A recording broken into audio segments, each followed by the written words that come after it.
Capítulo 6. Bela Vista. 7 e 8 de julho de 2019. De volta ao computador, Daniel abriu a pasta Relacionamento Pessoal, criada por Sky em seu desktop. Havia 4 itens nela: uma pasta com um inquérito policial, uma guia de encaminhamento de cadáver, um laudo necroscópico e um perinecroscópico. O frio na barriga o fez hesitar por alguns segundos antes de deslizar a seta até a pasta do inquérito. Segundo o documento, Romeu Velasco havia morrido no dia 2 de abril de 2019, por volta das 21h45. Fora socorrido no local e encaminhado para o posto médico sanitário de Água Doce Dr. Felipe da Silva Saas, indo a óbito durante o percurso. O documento dizia que Romeu tinha falecido em virtude de suicídio, não tendo existido induzimento, auxílio ou instigação para tanto. Também dizia que, caso surgissem novas provas, os autos poderiam ser desarquivados, dando continuidade à investigação. Isso era tudo? A declaração de óbito, anexada com a guia de encaminhamento de cadáver, exibia a assinatura do médico Anderson Navalha Gomes. Havia ainda os laudos. No perinecroscópico, que examinava o lugar de morte e do feto. Avalia que o pericial apontava para suicídio cometido dentro do teatro Don Juan. Já o laudo necroscópico analisava amostras do coração, cérebro, rins, fígado e outros, constatando o envenenamento, ingestão de toxina botulínica, morte causada por intoxicação por dose letal. Daniel abaixou a tela do notebook e jogou o pescoço para trás em busca de ar. Angustiado, enfiou a cabeça entre as mãos. O refluxo aquoso retornando pela garganta feito bile. Fechou os olhos com força e segurou-se, quieto, até a onda passar. Pensou no bebê que crescia no ventre de Jéssica, sem acreditar que Romeu poderia ser capaz de tirar a própria vida sabendo que estava prestes a se tornar pai. Havia algo muito errado. Era como se Daniel pudesse sentir os dedos sujos por ter tocado naqueles arquivos. Tinha puxado a ponta de um fio. Quanto mais puxasse, mais imundo ele viria. Quanto mais puxasse, mais segredos seriam forçados à luz, e os moradores de Água Doce não suportavam ser incomodados. Se em suas lembranças o bairro assemelhava-se a uma zona de guerra, para o restante da população a região exalava tranquilidade e conforto. Ele nunca se encaixara. Nunca fora bem-vindo e não seria agora. Daniel passou o resto da noite pensando na morte de Romeu, no resultado dos laudos e em como seria horrível para aquele bebê, talvez o futuro Danielzinho, nascer e crescer no mesmo local onde o pai fora possivelmente assassinado. Na segunda-feira, a primeira coisa que Daniel fez foi bater na sala de Mirella com um envelope pardo nas mãos. O lugar com paredes de vidro lembrava um aquário. Alguns gabinetes se espalhavam pelos cantos da sala, e uma samambaia à beira da morte resistia bravamente próximo às persianas. Mirella era uma das principais editoras da Vozes. Digitava freneticamente no teclado do computador quando ele apareceu. Daniel puxou uma cadeira e cravou o olhar nela. Ela lhe devolveu um olhar imponente, mas interessado. Você parece ter tido um péssimo fim de semana, ela disse. Acho que vou ter dias piores pela frente. Ela sorriu. Quanto drama. O que é isso? Daniel colocou o envelope na mesa. Você sempre pediu iniciativa da minha parte, disse ele. Bom, tem uma história. Não tá muito dentro da Vozes, talvez. Mas é importante. Mirella observou-o por alguns segundos antes de descolar os dedos do teclado do computador e se remexer na cadeira do escritório. Inclino-se sobre a mesa, atenta. Em 4 minutos ele resumiu o que tinha até ali sobre a morte de Romeu. Dados do inquérito, laudos, as informações de Jéssica. Disse o que podia sem se conectar ao caso. Mirella ouviu-o com atenção. Por que essa história? Ela quis saber. Só porque não deu mídia? Nunca ouvi falar sobre essa. Ele interrompeu-a, percebendo que não tinha como continuar sem abrir o jogo. Eu nasci lá, disse. Conheço o lugar. Romeu, a família, tudo. Acho que consigo humanizar bem essa história que já é sui generis de partida, pelo contexto. A julgar pelo meio sorriso, a resposta interessou a Mirella. Interessante, mas não cobrimos suicídio. A gente pode mudar o tom. Mudar o tom? Sabia que, a cada dia, 32 pessoas se suicidam no Brasil? Perguntou ele, conforme tinha planejado. No ano passado, houve 3 casos de suicídio cometidos por jovens em escolas privadas aqui em São Paulo. Todo mundo falou sobre isso. Mas o que acontece fora da região metropolitana? A Vozes se interessa por isso. Daniel, é que não sou eu que estou dizendo. AOMs. 9 em cada 10 dessas mortes poderiam ser evitadas se as pessoas soubessem como lidar com o assunto, insistiu ele. A gente precisa falar sobre isso. Os dois se olharam por algum tempo. Mirella ainda não parecia convencida. Nosso país está doente, disse ele. O Romeu fez isso no palco para chamar atenção. Mas você não acredita nisso, disse ela, séria. Você suspeita de assassinato. Se for suicídio, eu posso escrever uma boa reportagem sobre questões existenciais, disse ele. Posso conversar com as pessoas. Ver a história pelos olhos delas. Falar com a família. Say for assassinato. Mirella interrompeu-o com um gesto. Daniel aguardou. Você disse que a noiva grávida tinha informação capaz de reabrir o inquérito. É o quê? O polgar de Daniel Batuco sobre a mesa involuntariamente. Um áudio do pai para a vítima. Mirella, aquele não é um lugar normal. Dá o play. Eu posso mandar para você. Quer ou não quer essa merda de caso? Daniel tomou um gole de ar, mas não sentiu os pulmões trabalharem direito. Não fazia sentido continuar fugindo da voz do apóstolo se ele queria apurar o caso. Todavia, ele tinha passado anos lutando para esquecer o tom de voz daquele filho da puta. Ainda pesava no topo de sua cabeça a mão que tantas vezes tentara exorcizá-lo. Ele engoliu seus receios em seco, puxou o celular do bolso e buscou o áudio. Quando deu o play, a voz que preencheu o escritório era de um homem com o maxilar trancado pelo ódio. Proferia as palavras com um silvo arrepiante. Você devia pensar na sua mulher, na sua mãe, Romeu. Posso não conseguir fazer você retornar para casa, mas não pense que vou deixar você continuar com essa profanidade. Se eu souber que você continua metido nisso, enveneno você, arranco seus olhos, queimo seu corpo na entrada dessa cidade e faço parecer que você se matou. Não quero que você volte àquele teatro nunca mais, está entendendo? Mirella fitou Daniel com um vinco na testa, e ele podia jurar vê-la provar o mesmo calafrio que ele. Naquele momento, Daniel sabia que tinha conseguido o caso. Capítulo 7. Água Doce. 5 de janeiro de 1999. Romeu chegou a sorrir-lhe à distância, mas Danielzinho não retribuiu. Tudo perdeu o som aos seus ouvidos. Cada passo dentro das águas parecia durar uma eternidade. A marola suave do rio sussurrava coisas, dizia que ele não era bem-vindo. Os 4 sacerdotes aproximaram-se de Daniel para ungí-lo, mas ele não parou de olhar para baixo. Tinha pavor da ideia de ter os pensamentos expostos ao apóstolo. Não queria ser revelado. Foi difícil controlar a respiração agitada. As mãos do apóstolo aproximaram-se das costas de Daniel, mas não chegaram a tocá-lo. Um olhar determinado acompanhou o silêncio do menino e, por fim, ele injetou uma última dose de coragem direto no coração e falou: eu não quero. Imediatamente, um peso saiu das costas de Daniel. Não quero o quê? Eu quero sair daqui. O silêncio abriu as asas sobre a região. O apóstolo ensaiou um sorriso, mas o exercício não lhe caiu bem. Não precisa ter medo, criança. O homem que se dizia santo tocou os ombros de Daniel, que estremeceu e recuou. Eu não quero, esbravejou o menino em alto e bom som. É muito tarde para voltar atrás. O apóstolo apressou as mãos em direção ao garoto, mas ele se desvencilhou com ainda mais força, fazendo-o arregalar os olhos. Insubmissão era intolerável. Os dois se encararam por longos segundos. Rugas apareceram na testa do apóstolo e, quando falou, a calmaria estampada em sua voz não combinava com os olhos esfomeados. Arrependa-se para descer, meu filho. Não, negou Daniel. O apóstolo apertou os ombros do menino. As mãos feito garras. A criança gritou com tudo acumulado. Nunca tinha ido com a cara do apóstolo. Toda aquela chatice, as reuniões de libertação às quais ele fora obrigado a assistir. Aqueles olhos terríveis e aquelas mãos cruéis não poderiam obrigá-lo. O apóstolo precisava de uma lição. Daniel berrou e cravou as unhas nos braços do homem com tanta força que lascas da pele se soltaram conforme o homem puxou-os de volta com brutalidade. Os fiéis soltaram gemidos de horror. Todos recuaram apavorados quando os filetes de sangue brotaram nos braços arranhados do homem santo. O vermelho escarlate escorrendo feito uma ameaça de morte. O que foi que você fez? Rosnou o apóstolo. Ele agarrou a cabeça do garoto com força. Eu te condeno e te exorcizo em nome do sangue que é trocado pelo óleo. Como você ousa me desafiar, Satanás? Daniel começou a tremer e berrar. Ednalva, a mãe do menino, cobriu a boca com as mãos, aterrorizada. Vão ficar olhando? Estendam as mãos. Gritou o apóstolo.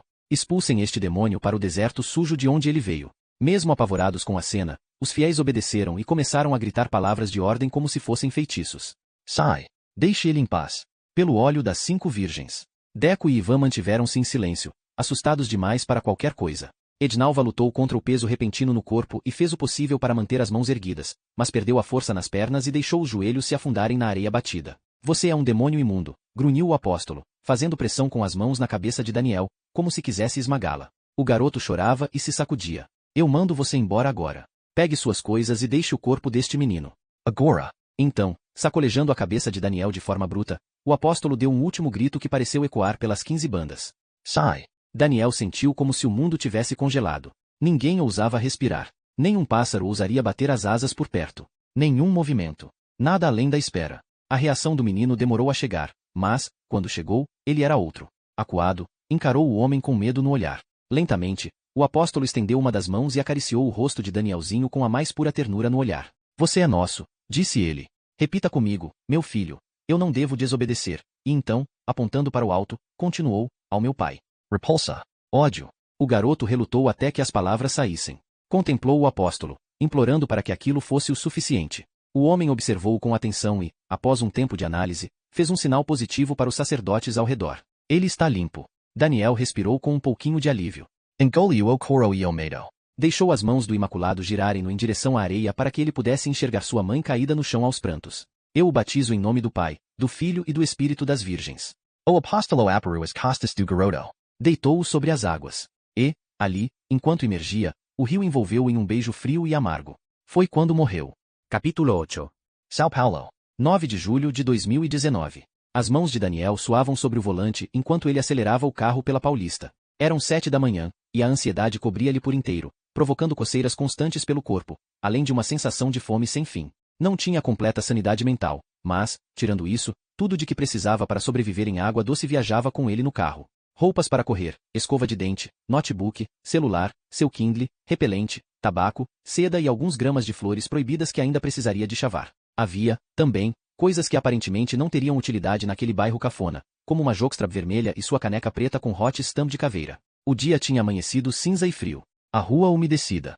Daniel parou o carro perto do lugar combinado. Não demorou muito até que Jéssica desse 2 soquinhos no vidro. Daniel acenou e abriu a porta do carona. Agasalhada até o pescoço, ela entrou no veículo com uma mochila que foi logo enfiando no banco de trás. Faz frio aqui, disse ela sorrindo. Quantos dias conseguiu? 1 semana, respondeu ele, ainda desconfortável com a ideia e com a proximidade. Daniel desviou o olhar, esperou que ela prendesse o cinto e pisou na embreagem. Não demoraram a pegar a estrada. Pela BR-459, fariam aproximadamente 4 horas de viagem. Um pouco mais se chovesse. O jornalista tinha um monte de coisas para resolver, mas nunca fora um bom planejador. Agia por impulso, impeto. Sabia que tudo isso agravava o nível de sua ansiedade, mas o furacão já tinha começado e agora não havia muito para onde fugir. Você dormiu bem? Perguntou ela, observando os primeiros rastros de insônia no rosto dele. Parece cansado. Tem medo de viajar comigo? Não vou pegar no sono. Ela deu de ombros, ajeitando-se no assento. Daniel permaneceu em silêncio por mais algum tempo até tomar coragem para falar o que não saía de sua mente. O áudio do apóstolo. Ainda não consegui superar, começou ele. Acha que Romeu se meteria em uma peça de teatro só para contrariar o pai? Ela arqueou as sobrancelhas, como se a pergunta fosse óbvia. Ele precisava fazer algo novo na vida, respondeu ela. Alguma coisa que desse prazer para fugir daquela responsabilidade tão, sem noção. Substituir o pai. Foi quando ele entrou para o teatro. Daniel manteve os olhos na estrada e os ouvidos atentos, sem demonstrar reação. As coisas pioraram quando ele saiu de casa. Antes dessa coisa toda da peça, continuou ela. A gente decidiu morar junto. Ele ainda recebia grana do pai, o que era um saco, mas ninguém aprovou aquilo, você sabe. A gente não chegou a casar. Que vergonha, disse Daniel. Jéssica sorriu. Só quem conhecia de fato Daniel entenderia o tom de suas piadinhas, pois ele falava, na maioria das vezes, em um tom sério. Sabem do bebê? Perguntou ele. Não contamos. Ninguém sabia. Fiz as consultas em Angra, para ninguém saber antes do tempo, explicou ela, apreciando a estrada. Todo o lance da peça já era um caos. O pai dele começou a visitar a gente o tempo inteiro. Aparecia para nos dar carona para todos aqueles cultos que nem eu nem o Romeu suportávamos mais. Mas ele queria se certificar de que não estivéssemos nos desassociando. Não tentaram exorcizá-lo?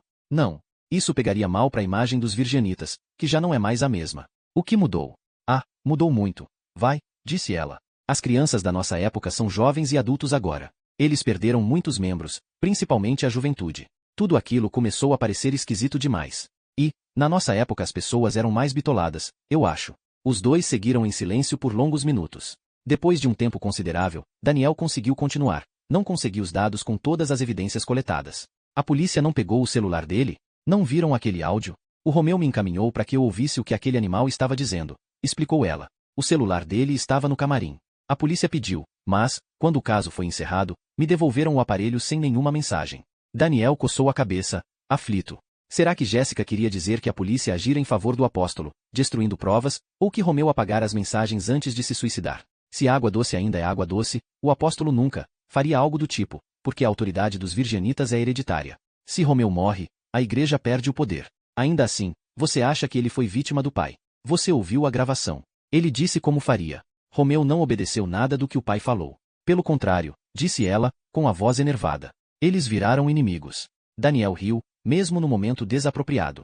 Nunca tinha imaginado que as coisas pudessem terminar daquele jeito. Olga, a mãe de Romeu, proibira o filho de se aliar ao inimigo inúmeras vezes. Daniel era o inimigo. Tinha o inimigo dentro de si, como diziam. Adivinha quem foi o único virginita que se recusou a ir ao velório de Romeu? O pai. Ele não estava lá.